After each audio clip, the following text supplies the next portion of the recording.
शुभे मिश्रा। लोकसभा चुनाव 2024 का सबसे बड़ा शो लेकर हम हाजिर हैं। दुनिया के सबसे बड़े लोकतंत्र का अगला प्रधानमंत्री कौन बनेगा, इस पर देश ही नहीं बल्कि दुनिया भर की नजरें टिकी हुई है। और इस बेहद ही खास शो में हम आपको अलग अलग सेगमेंट के जरिए देश भर की चुनावी खबरें दिखाते हैं। तमाम खबरों पर नजर दौड़ाएंगे, लेकिन सबसे पहले शुरुआत आज की सबसे बड़ी चुनावी खबर से करते हैं।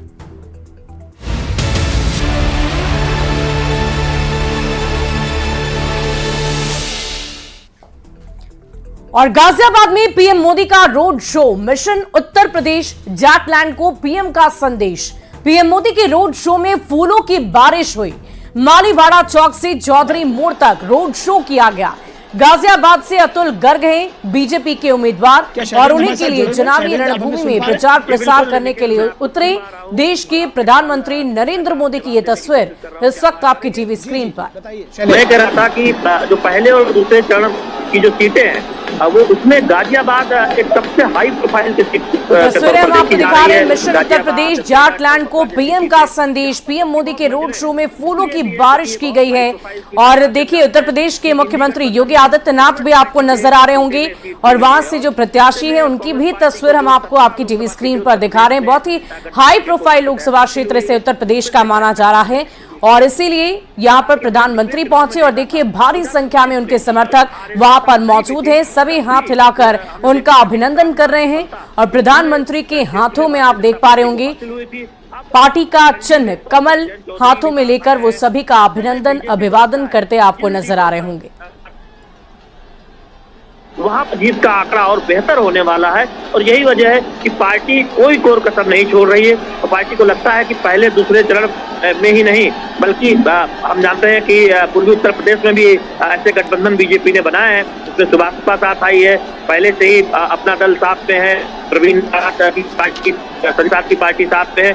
तो बीजेपी ने उत्तर प्रदेश में मजबूती के बावजूद तो गाजियाबाद में पीएम मोदी का रोड शो और ये तस्वीरें हम आपको सब तमाम उन दर्शक दरगाह के दिखा रहे हैं। देखिए वहां पर सभी जनता जनार्दन सिर्फ और सिर्फ उनकी एक झलक पाने के लिए मौजूद थी और वही तस्वीरें इस वक्त आपकी टीवी स्क्रीन पर है। मालीवाड़ा चौक से चौधरी मोड़ तक ये रोड शो किया गया जिसमें हजारों लाखों की संख्या में बीजेपी के समर्थक, प्रधानमंत्री मोदी के समर्थक मौजूद रहे। संदेश दिया जा रहा है गाजियाबाद से मेरठ तक और आप देखें और चुनावी मौसम में पीएम मोदी लगातार विरोधियों पर हमले कर रहे हैं, कांग्रेस पर ताबड़तोड़ हमले कर रहे हैं। उत्तर प्रदेश के सहारनपुर में बहुत बड़ी रैली को संबोधित करते हुए प्रधानमंत्री मोदी ने एक बार फिर साफ तौर पर संदेश दिया कि उनकी सरकार में भ्रष्टाचार पर जोरदार प्रहार जारी है और आने वाले समय में ये और भी ज्यादा तेज होगा। तो राजस्थान के रण से पीएम ने कांग्रेस की सोच को मुस्लिम लीग की सोच बताया है। इंडिया अलायंस कमीशन के लिए है, एनडीए मोदी सरकार मिशन के लिए है। लोकसभा चुनाव शुरू होने में गिनती के दिन बच गए हैं। ऐसे में पीएम मोदी धुआंधार रैलियां कर रहे हैं, विरोधियों पर ताबड़तोड़ हमले कर रहे हैं। उत्तर प्रदेश के सहारनपुर में चुनाव प्रचार के दौरान पीएम मोदी ने कांग्रेस के नेतृत्व में चली पिछली सरकार पर कमीशनखोरी का बड़ा आरोप लगाया। कांग्रेस जितने साल सत्ता में रही उसने कमीशन खाने को प्राथमिकता दी। आपको लूटते हैं, आपके अधिकारों को लूटते हैं, आपको आगे बढ़ने से रोकते हैं।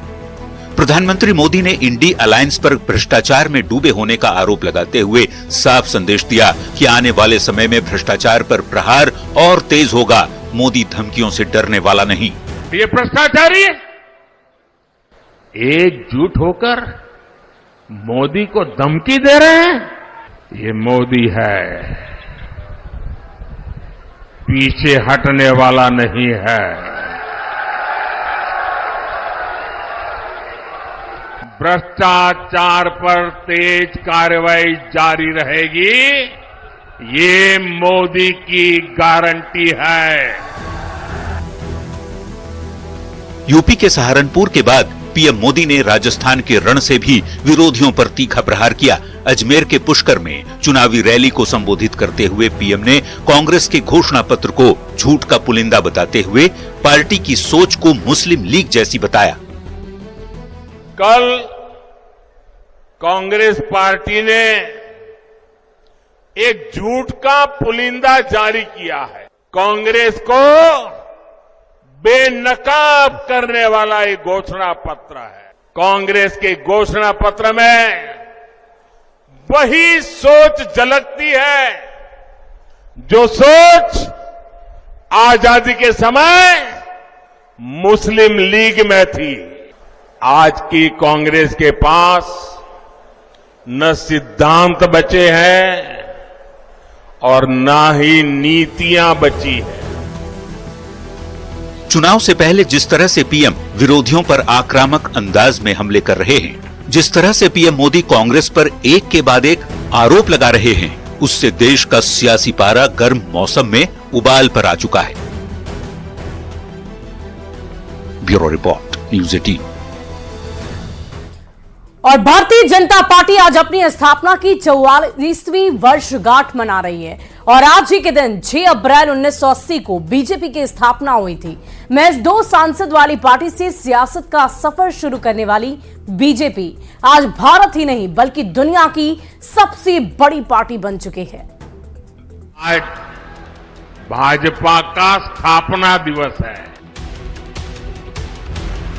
भाजपा से लोग सत्ता के लिए नहीं जुड़ते बल्कि एक मिशन के लिए जुड़ते।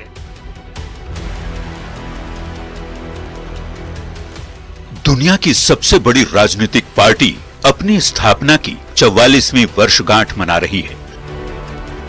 6 अप्रैल 1980 को भारतीय जनता पार्टी की स्थापना हुई थी।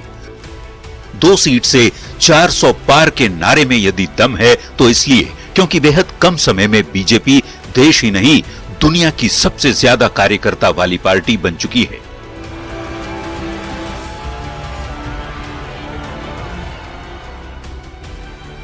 करीब 4 दशक का पार्टी का सियासी सफर आज उस मुकाम पर है जिसके नेता दुनिया के सबसे बड़े लोकतंत्र में लगातार तीसरी बार सत्ता में आने का दावा कर रहे हैं।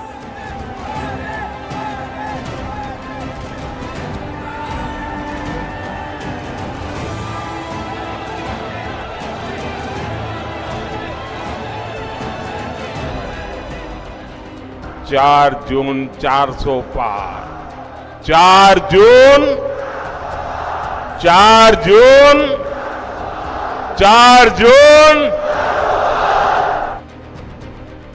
बीजेपी की लोकप्रियता क्यों है? लोग भारतीय जनता पार्टी से क्यों जुड़ रहे हैं? प्रधानमंत्री मोदी इसकी वजह भी बता रहे हैं। भाजपा राजनीति नहीं, राष्ट्र नीति पर चलती है। हमारी रगों में है, ये हमारे सपनों में है, ये हमारे संकल्प में है। राष्ट्र प्रथम। बीजेपी के स्थापना दिवस समारोह को पार्टी देश भर में खास आयोजनों के जरिए मना रही है। दिल्ली से लेकर पटना तक पार्टी दफ्तर में झंडोत्तोलन हुआ। बीजेपी नेता पार्टी की सफलता पर आत्मविश्वास के साथ आगे भी जीत का दावा कर रहे हैं। यात्रा में 4-4, 5-5 पीढ़ियां खप गई और उनके तप के कारण, उनके योगदान के कारण आज प्रधानमंत्री मोदी जी के नेतृत्व में भारतीय जनता पार्टी दुनिया की सबसे बड़ी पार्टी बनी है। बिहार के बीजेपी नेता भी पार्टी की नींव रखने वालों को याद करते हुए पीएम मोदी के नेतृत्व में यूं ही जीत का सफर बरकरार रखने की बात कह रहे हैं। कल तक जो लोग भारतीय जनता पार्टी की ओर देखकर हंसने का काम करते थे और आज आदरणीय प्रधानमंत्री नरेंद्र मोदी जी के नेतृत्व में पिछले 2 बार से अपनी बहुमत की सरकार, एक बार 282 और एक बार 303 सीटें जीतकर एनडीए के साथ मिलकर दोनों बार सरकार चलाने का काम किया। 40 पार बिहार में और 400 पार देश में ये सपना को साकार करने के लिए 21वीं सदी में विकसित भारत और विकसित बिहार बनाने का एक नए संकल्प, नए उत्साह के साथ हम लोग कदम बढ़ाए हैं। बेहद कम समय में सत्ता के शिखर तक पहुंची भारतीय जनता पार्टी की सफलता के पीछे श्यामा प्रसाद मुखर्जी से लेकर अटल बिहारी वाजपेयी और लाल कृष्ण आडवाणी तक वैसी शख्सियतों की भूमिका रही है जिनकी बदौलत आज बीजेपी दुनिया के सबसे बड़े लोकतंत्र में दुनिया की सबसे बड़ी पार्टी बनने तक का मुकाम हासिल कर चुकी है।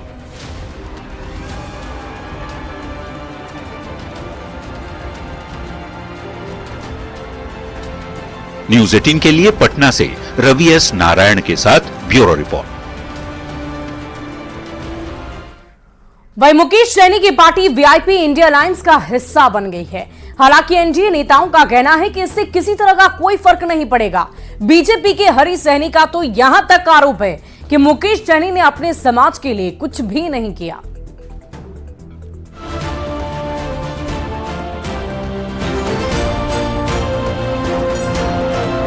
लोकसभा चुनाव में एनडीए के मुकाबले के लिए आरजेडी ने मुकेश सैनी से चुनावी गठबंधन कर लिया और अपने खाते की 3 सीट मुकेश सैनी की पार्टी वीआईपी को दे दी। लेकिन एनडीए नेताओं को नहीं लगता कि मुकेश सैनी के एनडीए अलायंस में जाने से एनडीए की सेहत पर कोई असर पड़ने वाला है। जेडीयू और बीजेपी नेताओं का खुलकर कहना है कि बिहार की सभी 40 की 40 सीटें एनडीए के खाते में जाएंगी। आज जो जाति की राजनीति कर करके इस तरह के वातावरण बनाते हैं, उनको निराशा हाथ लगेगी। कोई नुकसान नहीं होगा। एनडीए का चुनाव प्रचार चल रहा है और 40 सीट पर हमारे प्रत्याशी डिक्लेयर्ड हैं और जो माहौल देश का है, किसको प्रधानमंत्री बनाना है, कौन सी सरकार बनानी है, वो बिहार के लोग जानते हैं। खुद को निषाद समाज का सबसे बड़ा नेता बताने में लगे मुकेश सैनी पर निषाद समाज से आने वाले बीजेपी कोटे के मंत्री हरि सैनी ने बड़ा आरोप लगा दिया। हरि सैनी का आरोप है कि मुकेश सैनी ने अब तक अपने समाज के लिए कुछ नहीं किया। जब आरक्षण की जो लोग बात करते हैं, मैं उनसे पूछता हूं, जब वो जो आरक्षण उनके हाथ में था, वो अपने समाज को वो बांट सकते थे टिकट, उस समय में कहां चला गया था। मुकेश सैनी खुद को सन ऑफ मल्लाह कहते हैं और अब तक निषाद आरक्षण का मुद्दा उठाते रहे हैं। लेकिन एक सच्चाई ये भी है कि मुकेश सैनी अब तक दोनों ही गठबंधन घूम चुके हैं, लेकिन खुद कभी चुनाव नहीं जीत सके। न्यूज 18 के लिए पटना से रवि एस नारायण, शैलेंद्र और धर्मेंद्र की रिपोर्ट। और आइए शो के इस सेगमेंट में देखते हैं बयान बवाली नेताओं के वैसे बयान जिन पर मच गया है सियासी घमासान।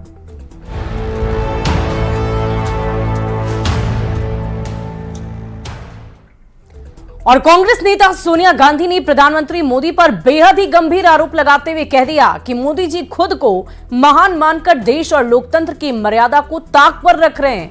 बयान बवाली में सुनिए सोनिया गांधी को। दुर्भाग्य से आज हमारे देश में ऐसे नेता सत्ता में विराजमान हैं। मोदी जी खुद को महान मानकर देश और लोकतंत्र की मर्यादा का छिहारन कर रहे हैं। विपक्षी नेताओं को डराने धमकाने, भाजपा में शामिल कराने के लिए तरह तरह की हथकंडे अपनाए जा रहे हैं। तो भाइयों और बहनों, आज हमारे देश का लोकतंत्र खतरे में है। मेहनत से कड़ी की गई लोकतांत्रिक संस्थाओं को राजनीतिक सत्ता का हथियार से बर्बाद किया जा रहा है। यही नहीं, हमारे संविधान को बदलने का षड्यंत्र रचा रहा है। पूरे तंत्र में भय बताया जा रहा है। यह सब क्या है? ये तो तानाशाही है और हम सब इस तानाशाही का जवाब देंगे। वहीं उत्तर प्रदेश के मुख्यमंत्री योगी आदित्यनाथ ने अलीगढ़ में जनसभा को संबोधित करते हुए कहा कि यूपी में राम मंदिर के साथ ही महिलाओं की सुरक्षा सपना हुआ करती थी, पर आज हम राम को भी लाए हैं और जो बेटियां व्यापारियों की सुरक्षा के लिए खतरा बनेंगी, उसका राम नाम सत्य भी करवा देते हैं। वर्षों के बाद रामलला ने भी अयोध्या में होली खेली है। ये सब सपना था। 14 के पहले और 17 के पहले सब सपना था। आज ये हकीकत बनी है। कोई सोचता था बेटी और व्यापारी सुरक्षित होकर के रात में भी निकल सकते हैं। देखो, हम राम को ही लाते नहीं है, बेटी और व्यापारी की सुरक्षा के लिए खतरा जो बनता है उसका राम नाम सत्य भी करवा देते हैं। वहीं दूरदर्शन पर फिल्म द केरला स्टोरी के प्रसारण किए जाने पर नेशनल कॉन्फ्रेंस अध्यक्ष फारूक अब्दुल्ला ने केंद्र सरकार और पीएम पर हमला करते हुए कहा कि देश में तनाव पैदा करने और हिंदुओं और मुसलमानों के बीच विभाजन पैदा करने की कोशिश की जा रही है। और एक मुल्क में एक तजाद पैदा करने की कोशिश की गई, हिंदू और मुसलमानों को अलग करने की कोशिश, यही वो कर रहे हैं और अल्लाह करे ये कभी कामयाब ना हो। और प्रधानमंत्री के इस सेगमेंट में देखते हैं ऐसी तस्वीरें जो सियासत के लिहाज से सोशल मीडिया पर वायरल हो रही है।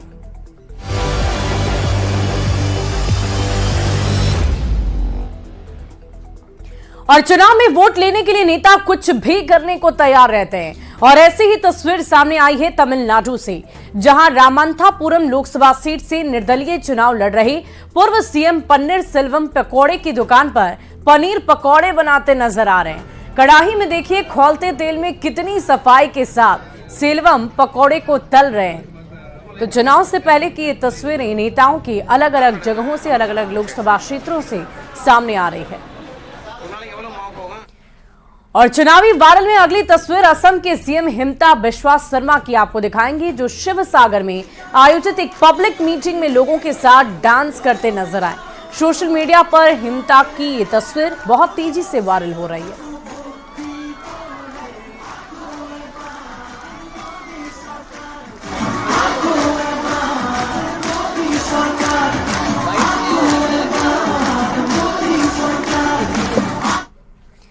और चुनावी वायरल में अगली तस्वीर मध्य प्रदेश के पूर्व सीएम शिवराज सिंह चौहान की, जो आदिवासी महिलाओं के बीच झाल मंजीरा बजाते नजर आए। प्रतापगढ़ सिलवानी में आदिवासी महिलाओं के साथ मुलाकात के बाद रायसेन में भी शिवराज आदिवासी महिलाओं के घर पहुंचकर रात्रि भोज किया। शिवराज की ये तस्वीर सोशल मीडिया पर बहुत तेजी से वायरल हो रही है।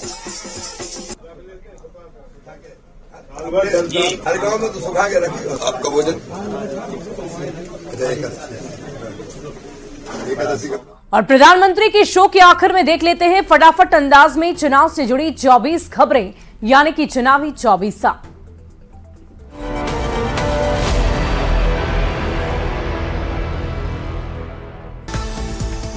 कांग्रेस पर पीएम मोदी का करारा प्रहार, कहा कांग्रेस जहां रहती है वहां विकास हो ही नहीं सकता। कांग्रेस को बताया परिवारवादी और भ्रष्टाचारी पार्टी।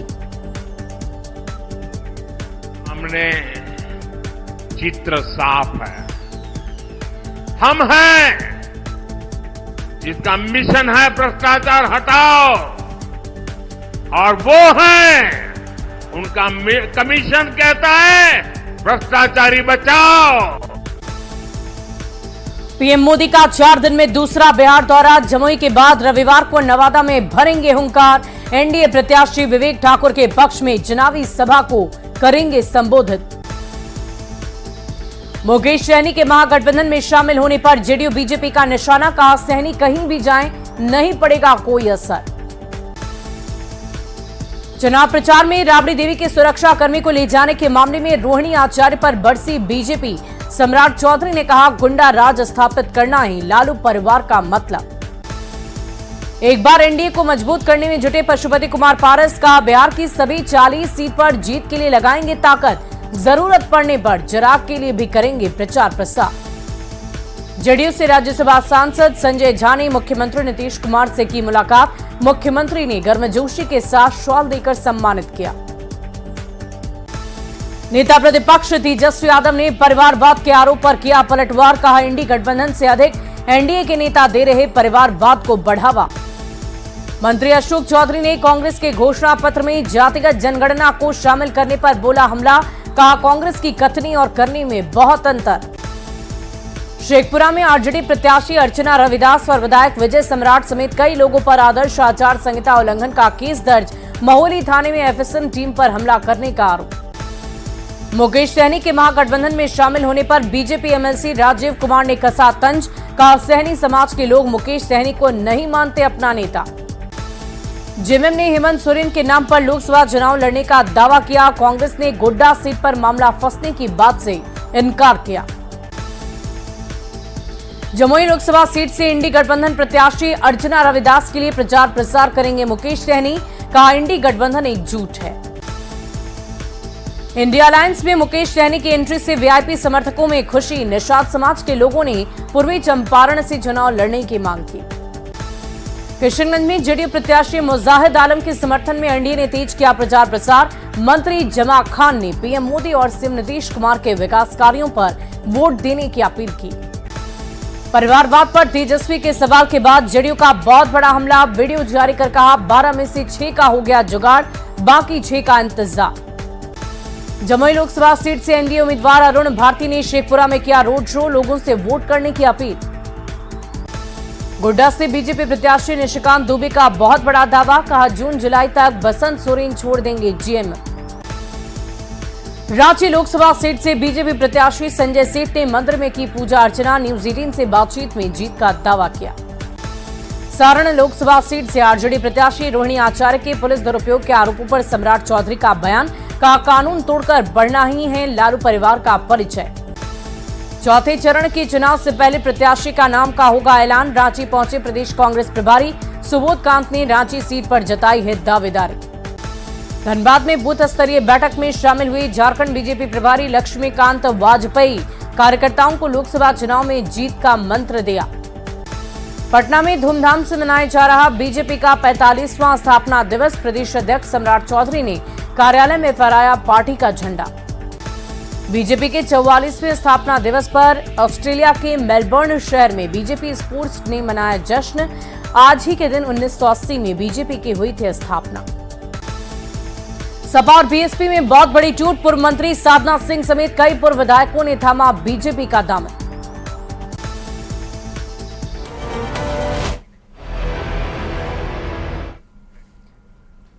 और प्रधानमंत्री की इस खास पेशकश में अभी के लिए बस इतना ही, पर आखिर में चलते चलते आपको लोकसभा चुनाव से जुड़ी कुछ रोचक जानकारियां भी देते हैं। तो क्या आप जानते हैं कि 1952 के पहले लोकसभा चुनाव में लगभग 10.45 करोड़ रुपए खर्च हुए। पहले ही लोकसभा चुनाव में 489 सीटों पर इसे लड़ा गया और 1977 में निर्वाचन क्षेत्रों की संख्या बढ़ाकर 543 कर दी गई। लोकसभा चुनाव का खर्च भारत सरकार ही वहन करती है। लोकसभा विधानसभा चुनाव साथ होने पर केंद्र राज्य मिलकर 50-50% खर्च करते हैं। तो आज के लिए इतना ही।